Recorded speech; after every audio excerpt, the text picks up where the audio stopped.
Hey everyone, and welcome. Today we're diving into a really cool piece of research that tackles a huge question. What if we could take our most polluted, unusable land and turn it into a powerhouse for clean energy? Let's get into how they figured it out. Just think about that for a second. What if the thousands of abandoned, toxic sites scattered all over the country weren't just problems we had to clean up, but were actually the key to unlocking a massive new source of renewable power? That's the big, powerful idea at the heart of what we're talking about today. So this is really a story of two things happening at once. On one hand, you've got this legacy of industrial waste, and on the other, this incredible, urgent need for clean energy. And the scale of this problem is just immense. We are talking about everything from old industrial brownfields and abandoned mines, all the way to giant landfills and what are called Superfund sites, places so polluted the federal government has to step in. This land isn't just sitting there doing nothing, it's often hazardous and a real drag on local communities. Right, so while all this land sits empty, our demand for clean energy is absolutely skyrocketing. Solar power especially is this amazing, abundant, totally clean source of energy that we need for a sustainable future. The promise is right there, but you need a lot of land for solar farms. So how do you connect the problem with the promise? Well, this is where data science gets to play matchmaker. It's all about using technology to connect that problem of contaminated land with the incredible promise of solar energy. The researchers had a monster task in front of them. They got all this data from the EPA and the National Solar Radiation Database covering over 5,000 potential sites. Can you imagine trying to sift through all of that by hand to find the handful of perfect spots? It would be pretty much impossible. So this is where a cool technique called clustering analysis comes into play. All it is, really, is a smart algorithm that finds natural groups in data. The analogy here is perfect. It's just like sorting fruit. You'd put apples in one bin, oranges in another, and bananas in a third, all based on what they're like. Clustering does the exact same thing with these 5,000 plots of land.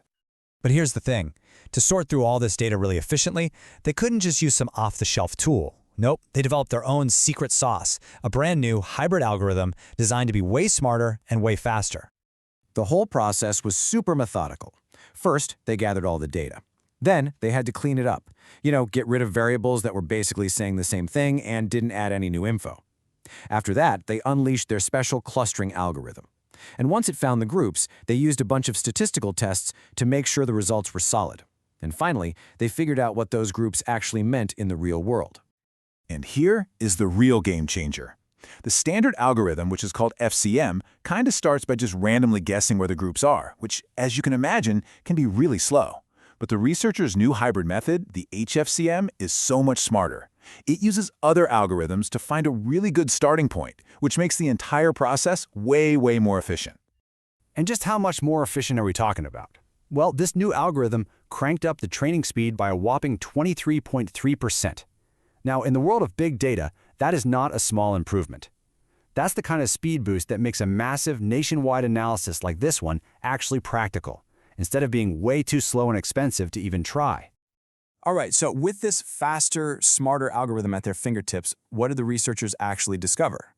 Let's take a look at the results. So after running the whole analysis, they didn't just trust the first result.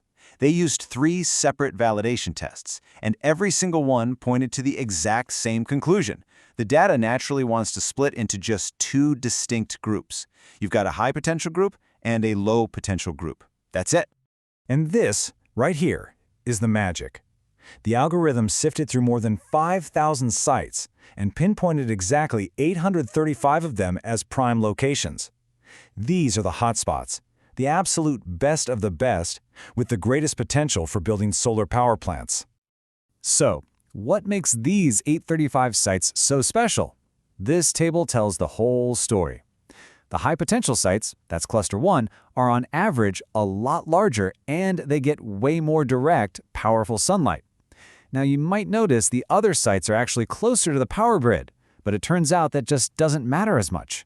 For solar, size and sunshine are king. And here's the kicker. When you put these results on a map, it just makes perfect sense. The algorithm wasn't just crunching numbers in a vacuum, it was finding a real-world pattern.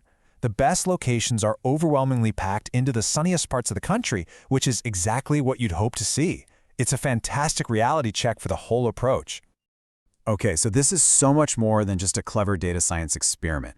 Finding these hotspots has some seriously profound real-world implications for building a cleaner future. And the benefits here are just huge. We're talking about a trifecta of wins. By redeveloping these toxic sites, you get major gains for the economy, for the environment, and for society as a whole. Let's talk about some real, tangible numbers. We could see a CO2 reduction of 1.7 million tons every single year. That's the same as not burning 193 million gallons of gasoline. It helps support the over 250,000 jobs in the U.S. solar industry. It turns practically worthless land into something that generates revenue. And it cleans up contaminated areas, which makes communities healthier and safer. It's a win-win-win-win. And maybe the most important part of all of this isn't just a solution for one country. As the researchers themselves point out, this exact same method can be used anywhere in the world that has the necessary data. This is basically a global blueprint for sustainable development. Which kind of leaves us with one last big thought. This technology found the perfect match between wasted land and clean energy. It really makes you wonder, what other huge global challenges could we solve if we just knew how to find the right patterns hidden in the data? Thanks for tuning in.